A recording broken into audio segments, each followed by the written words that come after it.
রসুল পাইয়া খুশি, আর ইসলামকে দিন পাইয়া খুশি, আল্লাহ তার উপর তাকে কিয়ামতের দিন আল্লাহ তাকে খুশি করে দেবেন। সুবহানাল্লাহ। আরবিতে কি বলি আমরা? রাদিতু বিল্লাহি ওয়া বিল ইসলামি দীনান ওয়া বি মুহাম্মাদিন সাল্লাল্লাহু আলাইহি ওয়াসাল্লাম নাবিয়্যা, অন্য জায়গায় আছে রাসূলা। তো যাই হোক, এই যে আমরা রাদিতু বললাম, খুশি বা সন্তুষ্ট, এটা হচ্ছে এমনি বলা, আপনি সব পাবেন। আর হৃদয় থেকে যদি বলতে চাই, আমরা গভীরভাবে যদি চিন্তা করি, আমরা যদি একটু বুদ্ধি খাটাই, মেধা খাটাই, তাহলে আমরা কিন্তু বলতে পারবো হৃদয় থেকে এই কথাটা, যে এমন রব পায়া, এমন দিন পায়া, এমন নবী পায়া খুশি, আলহামদুলিল্লাহ। আপনি দেখেন, ইসলামের সৌন্দর্যের সবচেয়ে বড় যে দিকটা প্রথমেই আপনাকে বলতে হবে, সেটা হচ্ছে যে মানবতার যে সম্মান ইসলাম দিয়েছে। মানবতার সম্মান বলতে কি বুঝি আমরা? দেখেন, অন্য অনেক ধর্ম আপনি এমন পাবেন, কাউকে আপনি ছোট না করেও বলবেন, যেটা বাস্তবতা, যে দেখেন পাথরের সামনে, সাপের সামনে, গাছের সামনে মাথা নত করতেছে, আছে কি নাই? অন্য ধর্মে আছে কি নাই বলা? এই যে শত শত হাজার লাখ ও কোটি দেবতার হ্যাঁ অর্চনা থেকে বাঁচিয়ে আপনার মানবতাবোধকে, মনুষ্যত্বকে সম্মানিত করেছেন আল্লাহ। আমরা একজনকে সিজদা দেই, তিনি কে? এই যে সম্মান মানবতা পেল, এটা কার মাধ্যমে? যে এই দিনের মাধ্যমে, এই শরীয়তের মাধ্যমে। এই শরীয়তের মাধ্যমে আমরা সম্মান পেলাম। এবং এই শরীয়তের জন্য যে সুন্দর, আমার দাদা সাহেব সবসময়, অনেক সময় এই আয়াত পড়ে মানুষকে দিনের সৌন্দর্যের কথা বুঝাইতেন। আমার মনে আছে, আমি একবার সাবকুলার সাথে যাচ্ছিলাম, চার খায়ের এখানেও সাব নামছেন, বয়ান করছেন, তো আমার একটু একটু বুঝ আসছে। তো আমি ওই সময় চিন্তা করছি, সাহেব কত সুন্দর করে মানুষকে দিন বুঝাবার চেষ্টা করছেন। সাহেব বলতেন, কেউ যদি হারাম খায়, তাহলে কি তার পেট খারাপ করে নাকি? মানে সে কি হারাম খাইতে যেভাবে হালাল খাইতেও তোমার এরকম, যেমন কেউ যদি একজনের একটা গাছ থেকে একটা কদু চুরি করে না খায়, আর কেউ যদি নিজের কাছে খায়, স্বাদ তো প্রায় সমানই হবে নাকি? আচ্ছা, কিন্তু ক্ষতিটা তার কি হবে? বলে তার ক্ষতি হয়ে যাবে, দুনিয়ায় তার সম্মান কমবে। চুরি ধরা হইলে সম্মান কমতে হয়নি, আখেরাতে তার মহা পরীক্ষা এসে পড়বে, তার বংশ নষ্ট হবে, তার রুহের শক্তি কমে যাবে। এগুলো তার ক্ষতি কিনা? এই যে, বা অন্য হারামের দিকে যদি আপনি যান, যে আপনার যে সমস্ত বিষয়ে আল্লাহ বলতেছেন যে আমি তোমাদের জন্য হালাল বিষয়গুলোকে, পবিত্র বিষয়গুলোকে হালাল করেছি, এবং খবিস বিষয়গুলোকে তোমাদের জন্য আমি হারাম করে দিয়েছি। তাহলে হালাল হারামের একটা উসুল আছে। আল্লাহ, এবং উসুলটা কি? যে যেটা ভালো, যেটা পবিত্র, সেটা আমাদের জন্য। যেটা আল্লাহ নিশ্চিত করেছেন, সেটা যেন, সেটা কোনো না কোনোভাবে মানুষের জন্য ক্ষতি আছে। আমি সেদিনে একজন ডাক্তারের ইয়ে পড়লাম, এই দেখলাম আর কি, যে বক্তব্য দিচ্ছে সে। এটা তো অনেক বাচ্চারাও আছেন, আবার অনেক বয়সের মানুষ আছেন, কথার অনেক ইন্টারপ্রিটেশন হয়ে যায়, ওগুলো বলা খুব মুশকিল। যেন একজন বলতেছে, আমি শুনলাম যে সে তো কোরআন সম্পর্কে কিচ্ছু জানে না, তো সে অনেক প্রকার করলো মদের। সর্বশেষ গিয়ে একটা প্রকার সম্পর্কে বলল, যে ওইটা যদি খান কিছু লাভ আছে, তো শরীরে ক্ষতির পরিমাণ বেশি।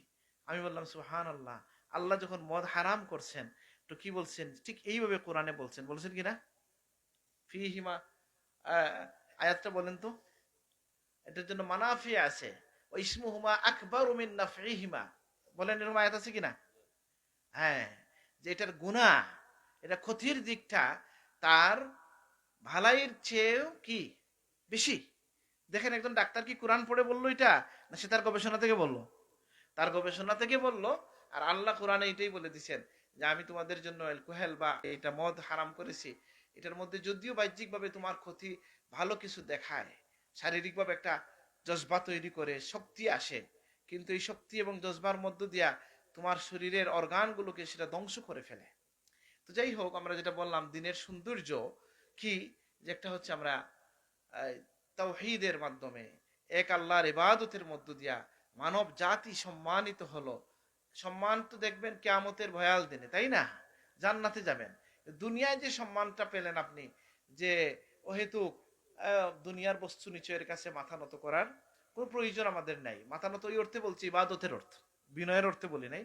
বিনয়ের অর্থে তো মাথা নত বলতে আপনি যদি করতে চান বা না করতে হয়, কোথায়? পিতা মাতার কাছে নত হওয়া লাগে কিনা? ওয়াকফিদ লাহুমা জানাহাজ্জুল মিনার রাহমা। তো যাই হোক, আরেকটা হচ্ছে কি, ইসলামের আরেকটা সৌন্দর্য হচ্ছে যে ইসলাম কি করেছে, যে আমাদের মধ্যে কোনো মানুষের বিভাজন, এমনকি মানুষের মনেও এটা থাকে, ইসলাম কবুল করার পরে এই রোগ আমাদের মধ্যে থাকতে পারে, কিন্তু ইসলাম এটা নিষেধ করে দিয়েছে।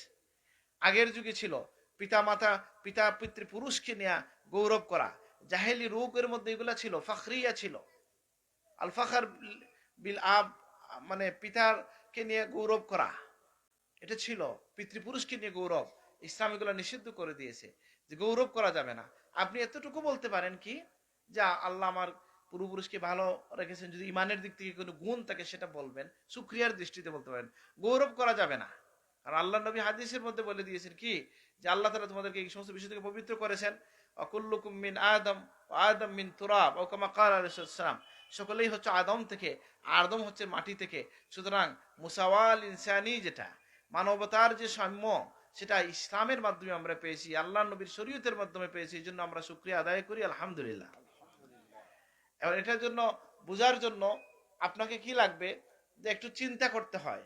পড়তে এই সমস্ত বিষয়ে কিন্তু অনেক লেখালেখি হয়েছে, বইপত্র হয়েছে, যে আমাদের শরীয়তের বিভিন্ন ইবাদত যেগুলো আছে, যেগুলাকে হালাল করা হয়েছে, যেগুলাকে হারাম করা হয়েছে, এর ভালো এর মন্দ কি, সেটা যদি আপনি আলোচনা করেন, আপনার দৃষ্টিভঙ্গি খুলে যাবে, দিন মানাটা আপনার জন্য সহজ হয়ে যাবে।